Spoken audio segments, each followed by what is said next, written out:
And Katha asked me just to talk very briefly from the perspective of an INGO about localization. And so I just wanted to highlight a few things from our perspective. And that is that, first of all, that this needs to be part of all of our DNA, right? It's not about INGOs or local NGOs or local faith-based organizations and international ones.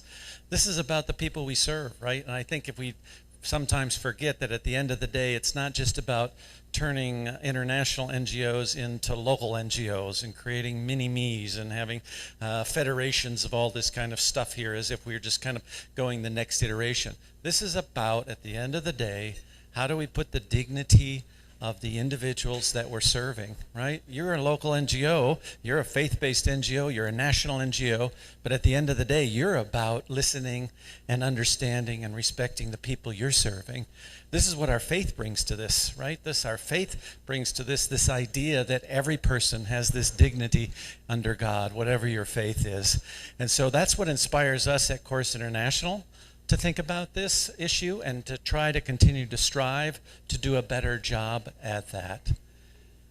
We have been doing this for about 30 years. We've called it accompaniment because to us it means not, we talked yesterday about capacity building. It's not just about I come from the United States and have some ideas on how to help you develop your capacity. It's about how I come here and listen to what you are facing, the challenges that you are struggling with to implement and execute and undertake your programs. And then I take that back and we think about what do we know about all the experiences in the world that are happening? What kind of technical knowledge can we bring to bear on this? And then how can we share ideas with you on what we found works in other places? Or perhaps we can bring additional resources and technical support to this. So for us, this idea of two-way accompaniment, shoulder to shoulder, is to me one of the most important principles of this. And I'd like us to avoid getting in this mode where it's about us providing you capacity, right?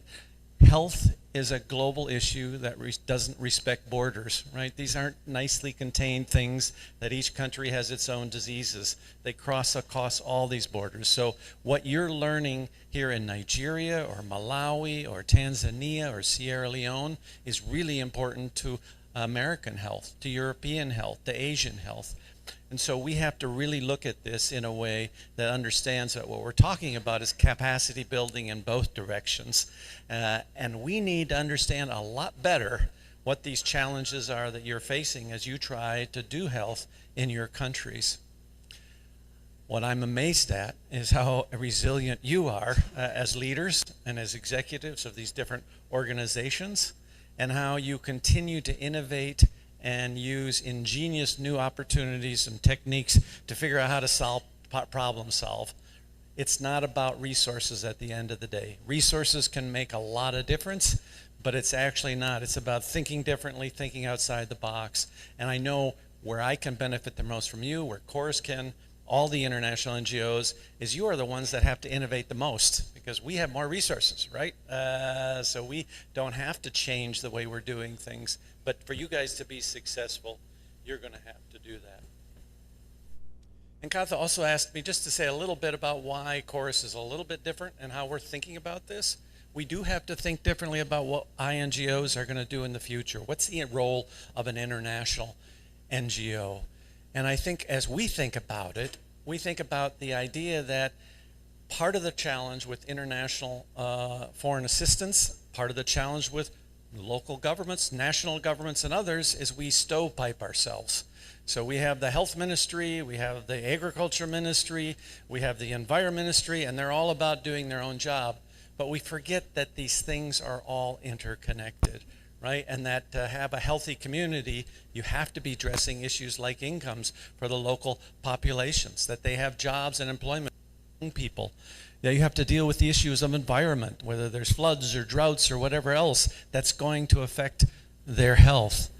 And so at Corus International, what we've tried to do is think, how can we help contribute to solving these problems? And we've decided that we can't just be a health agency or a rural development agency or a technology or an education agency. We've got to bring all these things together. So several years ago, we did a merger, and we have a global health organization that's 60 years old that you all know well, IMA World Health.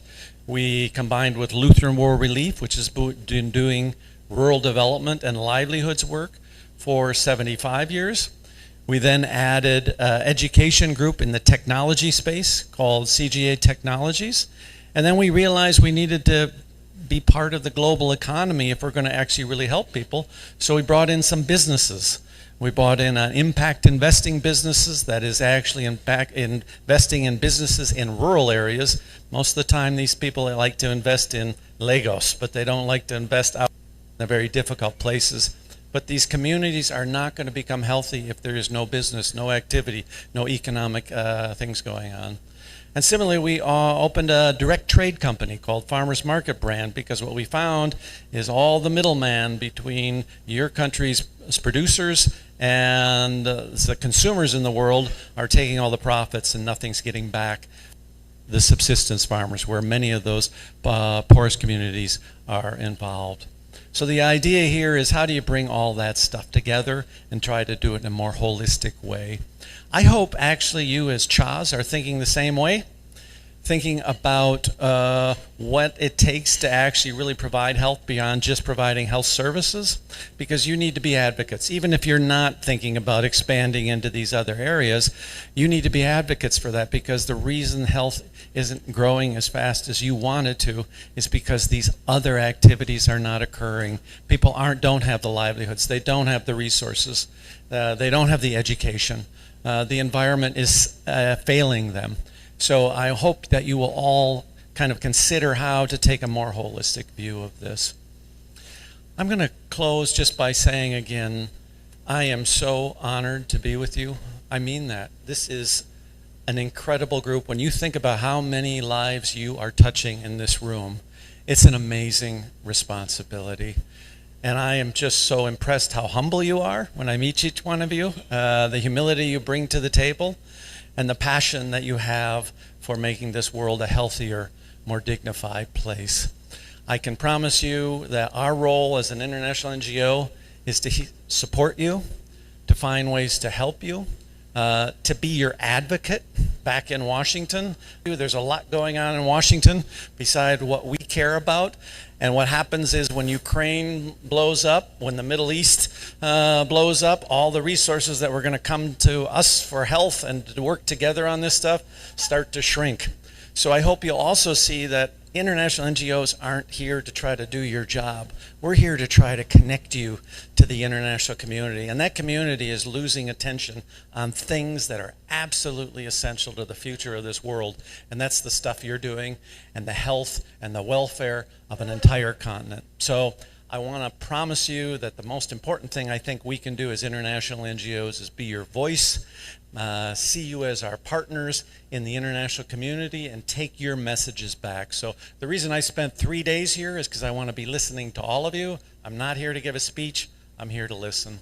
So thank you very much.